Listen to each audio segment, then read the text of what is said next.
कोकणातलं सर्वात जुनं मंदिर या गावात आहे. इथली मूर्ती गोव्यातून लपवून आणली. नमस्कार, मी स्मिता म्हणजेच मराठी कन्या. कोकणात गेलात तर फक्त समुद्र किनारे न फिरता इथली मंदिरं आवर्जून बघा. असंच एक मंदिर आहे सिंधुदुर्ग जिल्ह्यात वालावल गावातलं लक्ष्मीनारायण मंदिर. कर्ली नदीच्या काठावर वसलेलं वालावल गाव सुंदर आहेच, पण इथे असणारं लक्ष्मीनारायण मंदिर या गावची ओळख आहे.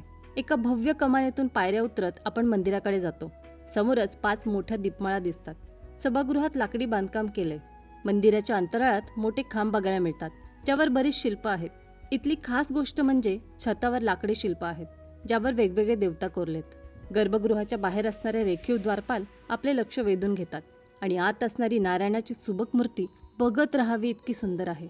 मंदिर बघून झाल्यावर आम्ही बाहेर आलो आणि इथल्या परिसरात रमलो. मंदिराच्या बाजूलाच मोठा तलाव आहे. इथे उभं राहून आजूबाजूचा परिसर बघण्यात वेळ सहज निघून जातो. पुढच्या कोकण ट्रिपमध्ये या मंदिराला नक्की भेट द्या.